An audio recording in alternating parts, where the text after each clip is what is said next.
بسم اللہ الرحمن الرحیم۔ دوستو، تراویح کی دعا سے متعلق کچھ باتیں آپ حضرات کے سامنے عرض کرنا چاہتا ہوں۔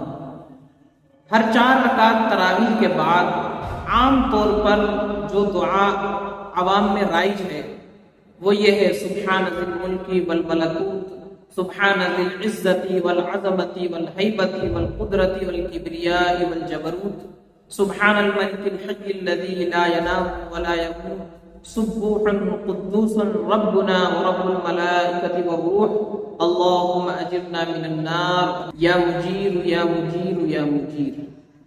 دوستو، یہ دعا پڑھنا اور یہ سمجھنا کہ یہی پڑھی جائے گی تراویح کی 4 رکعات کے بعد، یہ درست نہیں۔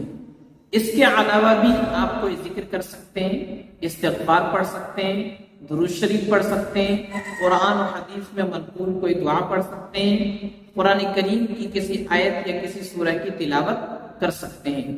یہ دعا جو پڑھی جاتی ہے یہ مستقل ایک ساتھ کسی حدیث میں نہیں آئی ہے، بلکہ مختلف حدیثوں سے دعاؤں کو فقہاء کرام نے ایک جگہ مرتب کر دیا ہے۔